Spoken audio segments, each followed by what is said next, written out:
तो चलिए अब एक नजर सुपरफास्ट खबरों पर। सीएम शिवराज ने किया डॉक्टर्स का सम्मान। संवाद कार्यक्रम का हुआ आयोजन। कोरोना ड्यूटी में जान गंवाने वाले डॉक्टर्स को दी गई श्रद्धांजलि।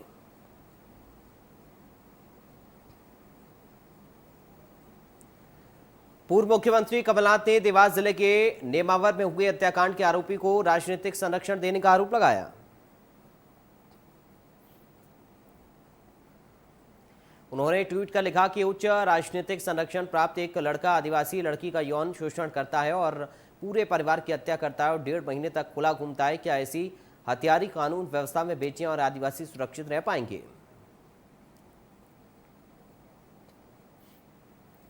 राज्यसभा सांसद विवेक तन्खा ने ट्वीट करके मध्य प्रदेश में हो रहे नर्सेज हड़ताल को लेकर मध्य प्रदेश के स्वास्थ्य मंत्री विश्वास सरंग से शिकायत की।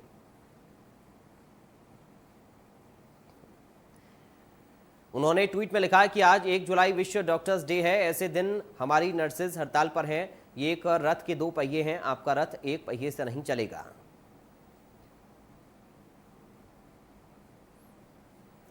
रायपुर में एडीजी जीपी सिंह के ठिकानों पर एंटी करप्शन ब्यूरो की टीम ने दी दबिश। आय से अधिक संपत्ति का मामला। फिलहाल पुलिस एकेडमी में पदस्थ हैं जीपी सिंह।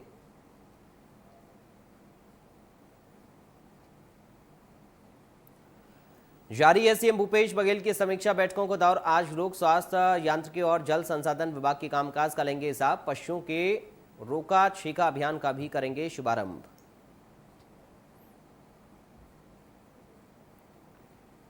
मध्य प्रदेश में कोविड-19 की मौजूदा स्थिति को लेकर नरोत्तम मिश्रा ने बयान दिया। गृह मंत्री ने कहा कि आज मध्य प्रदेश में 40 नए मामले सामने आए, जबकि 69 मरीज स्वस्थ हुए। रिकवरी रेट 98% से ज्यादा रह गए।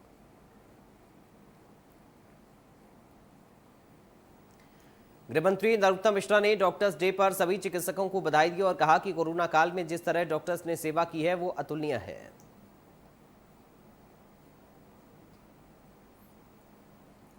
देवास के नेमावर में हुए हत्याकांड पर नरोत्तम मिश्रा ने कांग्रेस के आरोपों पर पलटवार किया और कहा कि कांग्रेस का घृणित चेहरा सामने आया है। पुलिस ने 7 आरोपियों को गिरफ्तार कर लिया। पूरे मामले को फास्ट ट्रैक कोर्ट में ले जाएंगे।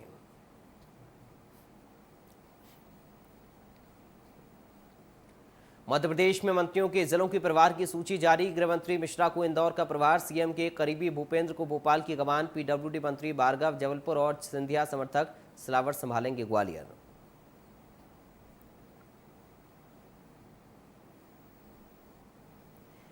भोपाल जिले का प्रभार मिलने के बाद भूपेंद्र सिंह ने कहा कि भोपाल प्रभारी मंत्री के नाते सरकार की योजनाओं को जनता तक पहुंचाना उनकी प्राथमिकता है।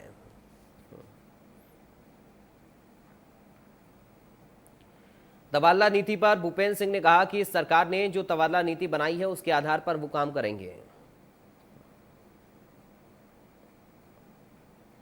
कांग्रेस पर निशाना साधते हुए भूपेंद्र सिंह ने कहा कि तबादला उद्योग तो कांग्रेस की सरकार में चलता था। हम लोगों ने तो एक निश्चित समय के लिए किया है, इसकी भी गाइडलाइन बनाई है।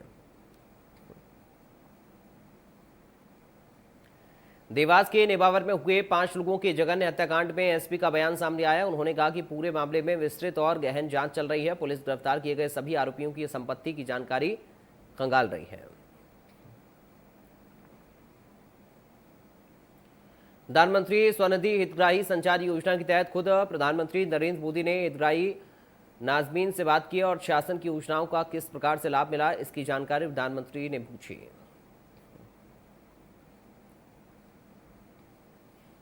इसके साथ ही डिजिटल पेमेंट के बारे में डेमो भी लिया। यहां पर नाजमीन ने प्रधानमंत्री को दिखाया कि किस प्रकार अपने मोबाइल से ऑनलाइन ट्रांजैक्शन करती हैं।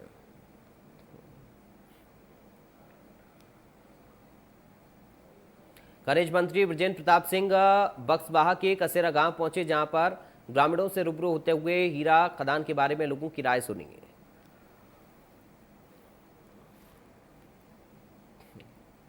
दरअसल छतरपुर के बकसवाहा पे जंगल के नीचे दबे हीरे निकालने के लिए ये प्रोजेक्ट एक कंपनी को मिल चुका है। यहाँ हीरे निकालने के लिए लगभग 2 लाख से ज्यादा पेड़ काटे जा चुके हैं, जिसका कुछ दिनों से सोशल मीडिया पर विरोध चल रहा है।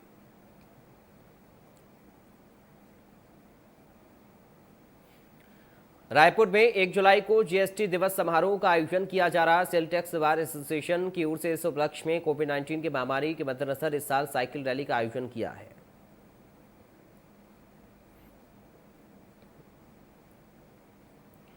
संसदीय सचिव और विधायक विकास उपाध्याय इस कार्यक्रम में विशेष रूप से सम्मिलित होकर बार एसोसिएशन के सदस्यों के साथ साइकिल चलाकर इसका शुभारंभ करेंगे।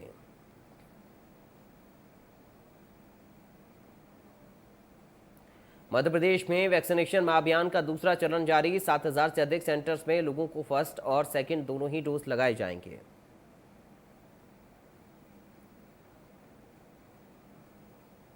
पहले दिन 10 लाख लोगों को वैक्सीन लगाने का टारगेट है। भोपाल के सभी वार्ड में 2-2 वैक्सीनेशन सेंटर बनाए गए हैं। कोई भी आईडी दिखाने पर सेंटर्स में रजिस्ट्रेशन होगा।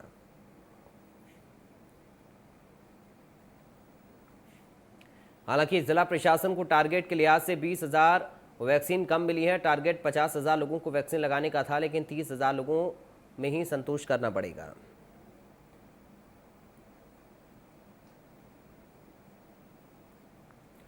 ग्रामीण भूमिहीन मजदूरों के लिए भूपेश सरकार की बड़ी घोषणा। सरकार शुरू करेगी राजीव गांधी ग्रामीण भूमिहीन कृषि मजदूर न्याय योजना।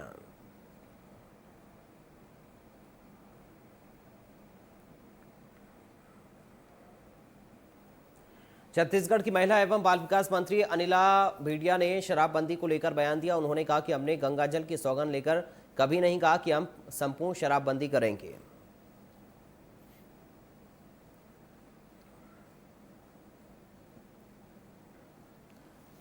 उन्होंने चुनौती भी दी कि क्या हमें किसी ने ऐसा सौगंध लेते हुए देखा है। दरअसल सरकार में आने से पहले कांग्रेस ने अपने घोषणा पत्र में पूर्ण शराबबंदी का वादा किया था। अब सरकार के 2.5 साल बीत जाने के बाद भी वो वादा अधूरा है।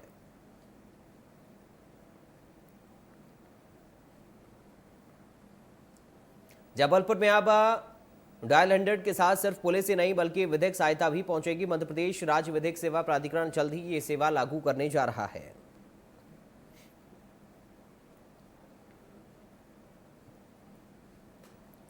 शुरुआती दौर में जबलपुर और भोपाल में योजना लागू की गई थी। अब इसे 1 जुलाई से प्रदेश भर में लागू किया जाएगा। डायल 100 में शिकायत करने वालों से विधिक सेवा संपर्क साधेगी। इसके तहत न्यायालय में मामला जाने से पहले आपसी समझौते की कोशिश होगी।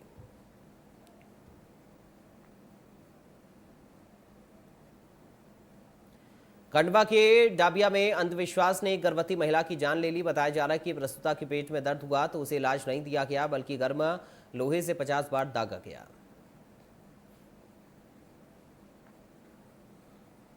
लोहे से दागने के बाद भी जब दर्द कम नहीं हुआ तो गर्भवती महिला को अस्पताल ले जाया गया, जहां उसने दम तोड़ दिया।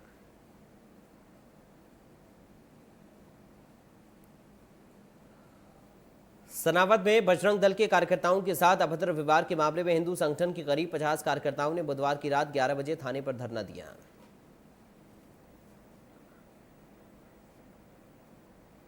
3 घंटे चले धरने के बाद एसडीओपी के लिखित आश्वासन और 2 दिन में कार्रवाई के आश्वासन के बाद कार्यकर्ता माने और धरना समाप्त किया गया। राजगढ़ जिले के शिक्षा विभाग में सबसे ज्यादा 81 शिक्षक और शिक्षा विभाग के कर्मचारियों की मौत हुई, पर अभी तक एक भी मृत कर्मचारी के परिजनों को अनुकंपा नियुक्ति नहीं मिली है। ऐसा ही एक परिवार ब्यावरा निवासी और संदूरिया गांव में पदस्थ शिक्षक कंवरलाल यादव का है। शिक्षक स्वर्गीय कंवर राष्ट्रपति पुरस्कार प्राप्त शिक्षक थे। इनकी 5 बेटियां हैं।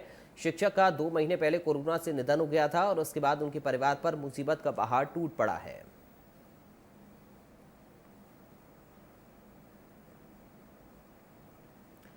डिंडोरी में प्रशासन की बड़ी लापरवाही सामने आई। यहां पर खुले में रखा लाखों का धान सड़ रहा। लापरवाह अधिकारी सुरक्षा के पूरे इंतजाम की बात कर रहे हैं।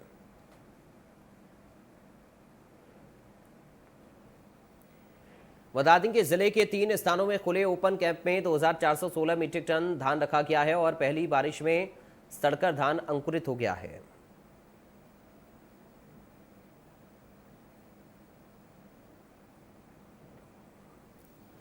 हरदा में करीब 52 मकाने जर्जर हालत में पहुंच चुके हैं। हालांकि नगर पालिका ने रस्म अदायगी करते हुए नोटिस जारी कर दिया है ताकि कोई हादसा हो तो वो नोटिस दिखाकर पल्ला झाड़ सकें।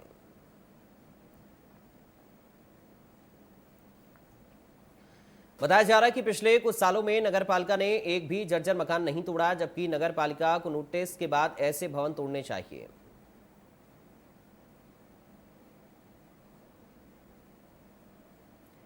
बालाघाट के लामता इलाके में अज्ञात शिकारियों ने एक मादा सांभर का शिकार किया। शिकारियों ने भाले और वर्षी जैसे नुकीले हथियारों का उपयोग कर शिकार किया।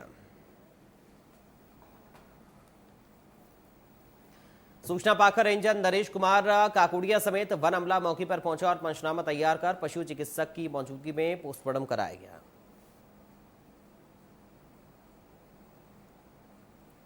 छिंदवाड़ा के मोहम नगर में रहने वाले एक नाबालिग लड़के की कुलबेहरा नदी में डूबने से मौत हो गई। नाबालिग लड़का अपने दोस्तों के साथ कुलबेहरा नदी में पिकनिक मनाने गया था।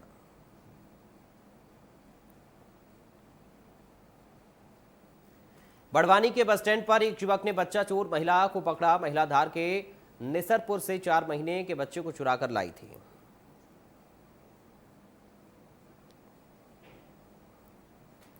जानकारी के मुताबिक बच्चे की मां जब खाना बना रही थी तभी महिला बच्चे को चुराकर भाग गई थी। बस स्टैंड पर एक महिला जब रोते हुए बच्चे को चुप नहीं करा पा रही थी और पूछताछ करने पर ठीक से जवाब भी नहीं दे पा रही थी, जिसके बाद महिला को कोतवाली पुलिस के हवाले किया गया और मासूम बच्चे को माता पिता को सौंपा गया।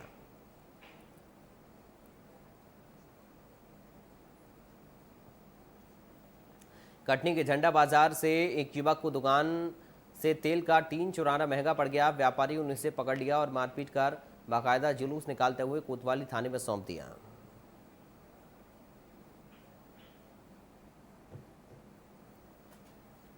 पेंड्रा में दमदम गांव में आज एक बोलेरो चालक को बांध में गाड़ी धोना उस वक्त महंगा पड़ गया जब एकाएक पूरी बोलेरो पानी में डूब गई।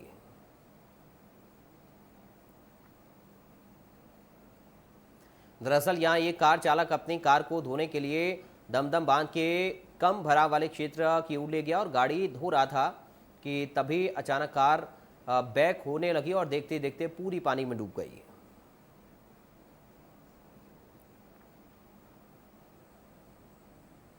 मंडला के कान्हा राष्ट्रीय उद्यान में पर्यटकों को बाघ के दीदार हो रहे हैं। कल सुबह मक्की और कान्हा रेंज में सफारी के दौरान बाघ ऐसी स्थिति में देखने को मिला जैसे उसे पर्यटकों की उपस्थिति से कोई लेना देना ना हो।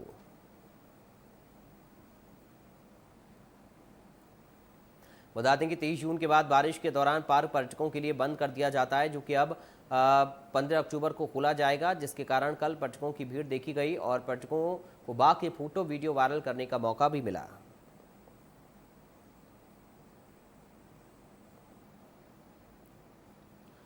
पन्ना टाइगर रिजर्व की हथनी वत्सला का नाम विश्व के सबसे उम्र दराज हथनी के रूप में गिनीज बुक में दर्ज करने को लेकर टाइगर रिजर्व प्रबंधन हर संभव प्रयास कर रहा है। पन्ना टाइगर रिजर्व की शान और धरोहर बन चुकी इस हथनी की उम्र 100 साल से ज्यादा है।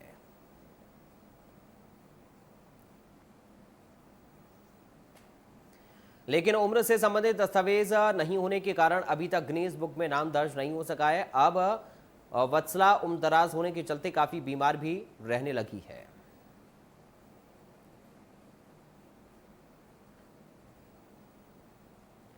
रायसेन में ढाबा संचालक और उसके पिता पर जानलेवा हमला का मामला सामने आया है। गुरु नानक पंजाबी फैमिली रेस्टोरेंट संचालक पर यह हमला हुआ।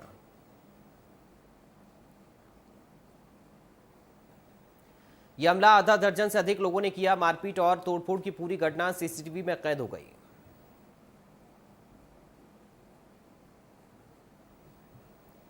वैक्सीन के ग्रीन पास को लेकर भारत ने यूरोपियन यूनियन के देशों को कड़ी चेतावनी दी है। सूत्रों के मुताबिक भारत ने साफ साफ कहा कि अगर यूरोपीय देशों की मेडिकल एजेंसी ने कोविशील्ड और कोवैक्सीन को ग्रीन पास में शामिल नहीं किया तो हम भी इन देशों के वैक्सीन सर्टिफिकेट को नहीं मानेंगे।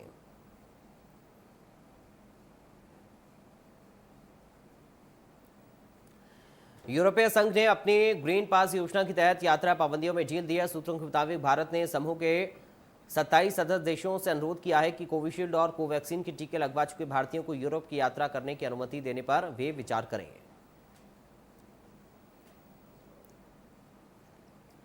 स्वास्थ्य मंत्रालय का बड़ा बयान, कहा राज्यों और केंद्र शासित प्रदेशों को वैक्सीन की 32.13 करोड़ से ज्यादा डोज का कराई गई उपलब्ध। राज्यों और केंद्र शासित प्रदेशों के पास अभी भी वैक्सीन के 73 लाख से ज्यादा डोज उपलब्ध हैं।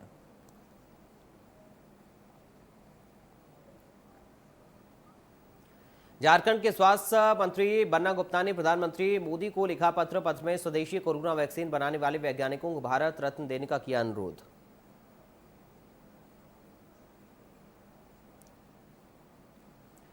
असम के गुवाहाटी में वैक्सीन नहीं होने की वजह से कई वैक्सीनेशन सेंटर किए गए बंद। लोगों ने कहा वैक्सीन नहीं है और कब आएगी ये पता नहीं।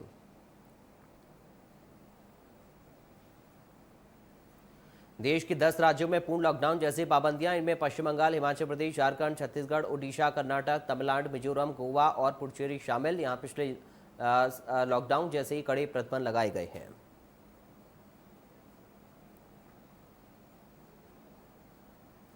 देश के 21 राज्यों और केंद्र शासित प्रदेशों में आंशिक लॉकडाउन है। यहां पाबंदियों के साथ छूट भी है। इनमें केरल, बिहार, दिल्ली, महाराष्ट्र, राजस्थान, उत्तर प्रदेश, मध्य प्रदेश, हरियाणा, पंजाब, जम्मू कश्मीर, लद्दाख, उत्तराखंड, अरुणाचल प्रदेश, सिक्किम, मेघालय, नागालैंड, असम, मणिपुर, त्रिपुरा, आंध्र प्रदेश और गुजरात शामिल।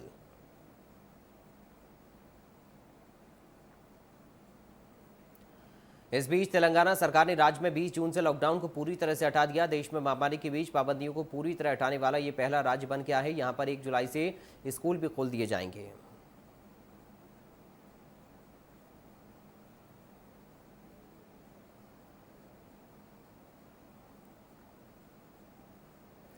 आज से खुला ऊर्जा का राम राजा मंदिर। भक्तों को दर्शन के लिए कराना होगा ऑनलाइन रजिस्ट्रेशन। कोरोना गाइडलाइंस का करना होगा पालन।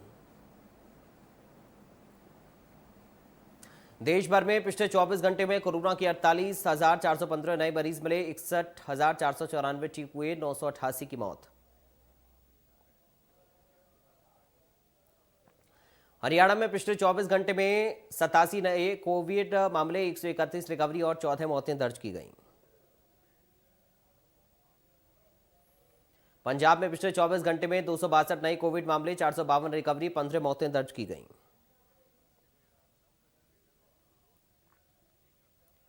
महाराष्ट्र में बुधवार को 9,771 लोग संक्रमित पाए गए। 10,353 लोग ठीक हुए। 141 लोगों की मौत। छत्तीसगढ़ राज्य में बुधवार को 403 लोग कोरोना पॉजिटिव पाए गए। 352 लोग ठीक हुए। एक की मौत हो गई। अब तक 9,94,000 लोग संक्रमण की चपेट में आ चुके हैं। उत्तर प्रदेश में बुधवार को 156 लोग संक्रमित पाए गए। 292 लोग ठीक हुए। 14 लोगों की मौत हो गई। अब तक राज्य में 17.06 लाख से ज्यादा लोग संक्रमित। राजस्थान में बुधवार को 100 लोग कोरोना संक्रमित पाए गए। 191 लोग ठीक हुए। 3 की मौत हो गई। अब तक राज्य में 9.52 लाख लोग संक्रमण की चपेट में आ चुके हैं।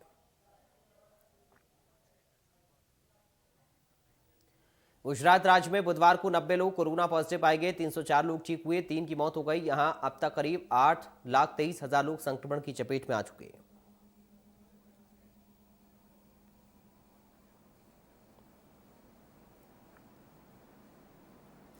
असम में आज कोरोना वायरस के 2,479 नए मामले आए। 3,053 लोग डिस्चार्ज हुए। 30 लोगों की कोरोना से मौत हुई।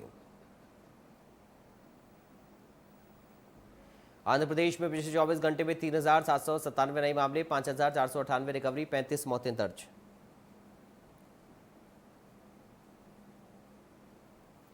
तेलंगाना में आज 917 नए मामले, 1,006 रिकवरी, 10 मौतें दर्ज।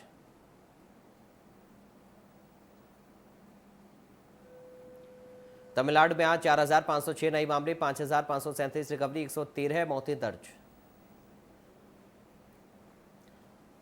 केरल ने फिर डराया। यहां 2 दिन में संक्रमितों की संख्या में बढ़ोतरी हो रही। केरल में आज 13,658 नए कोविड मामले, 11,808 रिकवरी, 142 मौतें दर्ज।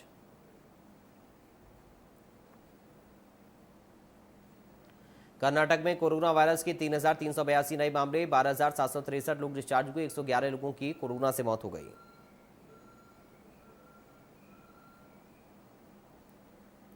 मणिपुर में आज 592 नए कोविड मामले, 9 मौतें, 494 रिकवरी दर्ज की गई।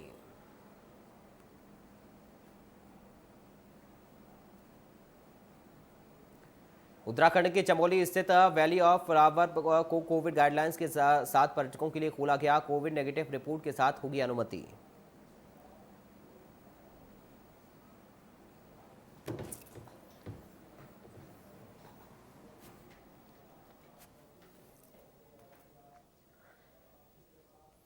तो फिलहाल के लिए दीजिए इजाजत। आप बने रहिए।